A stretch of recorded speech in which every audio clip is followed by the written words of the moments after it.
Hastini kesam berakiri thai rokni hamkrai taibo khlaina bagai haste hapangno kokna rakha MLA Deepak Muzumdar abobai baksa juda juda scheme rokni bisingtui taibo hamkrai khlainani bagai বিধান সভাব পয়লা অধিবেশনী সাল kokna rakha MLA Deepak Muzumdar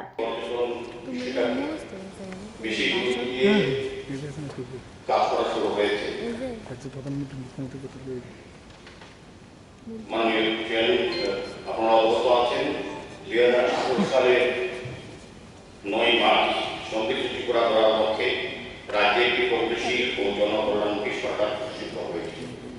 আবার 2023 সালে 8 March জনগণের আশীর্বাদ ও কেন্দ্রিক ইচ্ছা দ্বিতীয়বারের জন্য এই সরকার গঠন শুরু করেছে, যার মূল আহ্বান উন্নতি করা ও সমৃদ্ধি করা। বর্তমান সরকার অগ্রাধিকারী ক্ষেত্রগুলির মধ্যে পর্যটনকে অধিক গুরুত্ব দিয়েছেন। পর্যটন শিল্পের উন্নয়নের বহুমুখী কর্মসূচি হাতিয়ে দিয়েছে। এই প্রকল্পগুলি ধারাবাহিকভাবে বাস্তবায়িত হচ্ছে। মাননীয় চেয়ারম্যান স্যার, প্রথমে সরকার 100 দিনের উন্নয়নের রূপরেখা নির্ধারণ করেছিল। পরবর্তী সময়ে বার্ষিক কর্ম পরিকল্পনা অ্যাকশন প্ল্যান তৈরি করা হয়। দ্বিতীয় পর্যায়ে উন্নয়নের নির্দিষ্ট পরিকল্পনা ও রূপরেখা তৈরি করার লক্ষ্যে 2020 সালে আমাদের সরকারের লক্ষ্য সরকার বিকাশ এই স্লোগানকে সামনে রেখে সরকার প্রতি দপ্তরের ন্যায় পর্যটন দপ্তরকে কর্ম পরিকল্পনা গ্রহণ করেছে যে এই লক্ষ্যে দপ্তর আমি প্রথমেই বলতে চাই, আধুনিক পর্যটনের সমস্ত উপকরণ ত্রিপুরায় রয়েছে। এরাজ্যে রয়েছে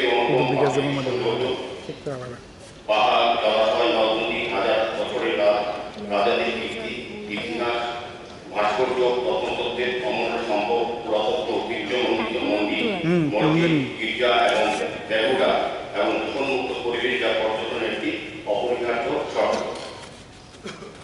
তাকে ব্যবহার করে তথ্য প্রযুক্তির মাধ্যমে সারা ত্রিপুরা পর্যটনের বার্তা ছড়িয়ে দিয়ে ত্রিপুরা পর্যটন বিশ্বের দরবারে আকর্ষণীয় করে তোলা সম্ভব হয়েছে। আমি আশা করছি ত্রিপুরা পর্যটন খুব নিকট ভবিষ্যতে শিল্প অর্জন করবে। মাননীয় চেয়ারম্যান স্যার, কিন্তু আজকে ত্রিপুরা আধুনিক ত্রিপুরা আধুনিক পরবর্তী করতে এই আধুনিক ত্রিপুরাকে বর্তমান রাজ্য সরকার এক ত্রিপুরা শ্রেষ্ঠ ত্রিপুরা করতে অঙ্গীকারবদ্ধ। এই কারণে স্বদেশ দর্শন প্রকল্পের মাধ্যমে রাজ্যের গুরুত্বপূর্ণ পর্যটন কেন্দ্রগুলিকে ভেবে সাজানোর উদ্যোগ নেওয়া হয়েছে। এখন থেকে তুলসী মন্দির, নীলমহল এবং কুম্ভু ও ছবিমুড়াকে সাজিয়ে তোলার লক্ষ্যে অনেকটি তুলসী মন্দিরে আনুষ্ঠানিক যে নতুনভাবে তৈরি করা হয়েছে তা আমি মাঝে সঙ্গে আমাদের যশস্বী প্রধানমন্ত্রী নরেন্দ্র মোদীর হাত ধরে আনুষ্ঠানিকভাবে মাননীয় অনুষ্ঠানের মধ্যে সূচনা করা হবে বা জনগণের জন্য তুলে দেওয়া হচ্ছে। বিগত সরকার প্রতিটি ক্ষেত্রে আওয়াজ মতো কেন্দ্রীয় মন্ত্রণার কথা কিন্তু একটি পরিসংখ্যানের মাধ্যমে আমি ভারতের কাছে তুলে ধরতে চাই। বিগত সরকারের আমাদের পর্যটন দপ্তরে 2007 থেকে 2021-22 11-12 অর্থবর্ষ পর্যন্ত প্রায় 5 কোটি টাকা ফেরত দেওয়া হয়েছে, যার মধ্যে ছিল গ্রামীণ পর্যটন কেন্দ্র, সারাসীমা পরিযোজনা, নরেন্দ্র তীর্থমুখ ইত্যাদি।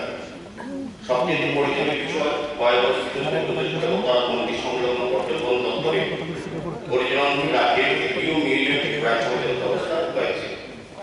বর্তমান সরকার প্রথম মিউজিয়ামটি মেরামত এবং প্রয়োজনীয় ব্যবস্থা গ্রহণ করেছে।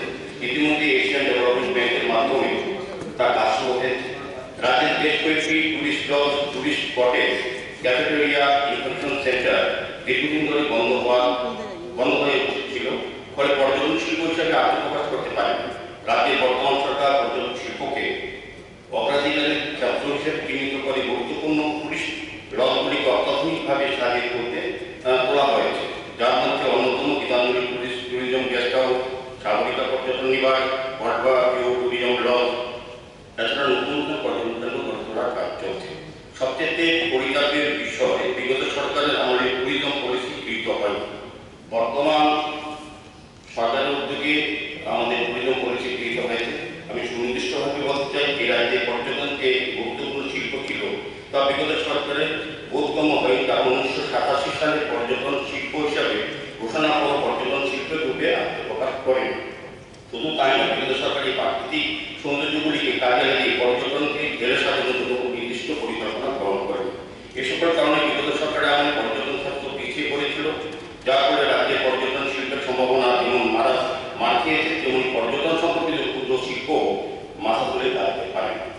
মাননীয় চেয়ারম্যান স্যার, বর্তমানে আমাদের রাজ্যে পর্যটন আর বিশ্ব বিনোদনের জন্য এটি একটি গুরুত্বপূর্ণ শিল্প হিসাবে চিহ্নিত হয়েছে এবং কর্মসংস্থানের সুযোগ সৃষ্টি করতে প্রত্যক্ষ পরোক্ষ পর্যটন বিশেষ ভূমিকা পালন করছে। আমি সংক্ষেপে বর্তমান সরকার আমলে কীভাবে পর্যটন বিকশিত হয়ে তার সাফল্য অগ্রগতি এবং উন্নয়নের প্রতি আমি আজকে সহায় করে দেওয়ার চেষ্টা করছি সংক্ষিপ্ত আকারে। রাজ্যের পর্যটন শিল্পকে আরও আকর্ষণ করার লক্ষ্যে প্রাকৃতিক পরিবেশ বান্ধব গন্তব্যস্থল পর্যটন আকর্ষণের জন্য 11টি লক ঘাট নির্মাণের কাজ হাতে নেওয়া হয়েছিল, যার ইতিমধ্যে 21টি সম্পন্ন হয়েছে এবং এক্ষেত্রে এগুলি আমবাসার 3টি, বরমুড়া বিরুদ্ধ পার্কে 5টি, সিপাহীজলায় 5টি, টেপানিয়া বিরুদ্ধ পার্কে 3টি, নারকেলকুঞ্জে 23টি, শাহবাগানে 1টি, রামনগর আখড়া বাংলাদেশ সীমান্ত। সেখানে আমাদের এখন দুটো কারণান্তরিক কারণে আসা যাওয়ার সংখ্যা কমে গেছে, লোক সংখ্যা, কিন্তু প্রতি মাসে প্রতিদিন অন্তত 2000 লোক বাংলাদেশ বা বিদেশ থেকে এসে আসতো এবং বিদেশ থেকে বিদেশে যেত। সেক্ষেত্রে এটা একটা পর্যটনের জায়গা আমি করবো এই কারণে পাঞ্জাবের আটারি এবং যেটা পাকিস্তান ওয়াগা সীমান্তে যে সীমান্ত যৌথ রিট্রিট অনুষ্ঠান হয়, ভারতবর্ষের দ্বিতীয় জায়গা যেখানে বাংলাদেশ এবং ভারতের সীমান্তে এই আখড়া সীমান্তে এই যৌথ রিট্রিট প্রোগ্রামটা কিন্তু অনুষ্ঠিত হয়। প্রচুর সংখ্যক দর্শক এবং মানুষ এবং পর্যটক আসেন, এটা খুব আকর্ষণীয় জায়গা। এই জায়গায় অলরেডি আমাদের দর্শক গ্যালারি, ক্যাফেটেরিয়া, কনফারেন্স হল তৈরি করা হয়েছে। আমার প্রস্তাব থাকবে দপ্তরের কাছে, মাননীয় মন্ত্রী এবং মুখ্যমন্ত্রীর কাছে আমার সরকারের কাছে প্রস্তাব থাকবে এটাকে আকর্ষণীয় করার জন্য। এখানে অনেক বড় 5 একর একটা জলাশয় আছে, এখানে আপনার ওয়েস্টার্ন বাইপাস হচ্ছে, এই জায়গাটা বাংলাদেশ সীমান্তে একটা অষ্টলোকী হাট করা যায় কিনা।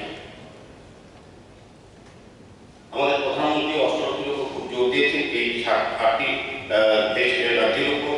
বিশেষ করে আমি বলবো যে অরুণাচল প্রদেশ, আসাম, মণিপুর, মেঘালয়, মিজোরাম, নাগাল্যান্ড, সিকিম এবং ত্রিপুরা যারা সাংস্কৃতিক ঐতিহ্য, হস্তশিল্প, তাঁত, রন্ধন প্রণালী এবং প্রাকৃতিক সৌন্দর্যের এক অমূল্য সম্পদের জায়গা এই 8টি স্টেট।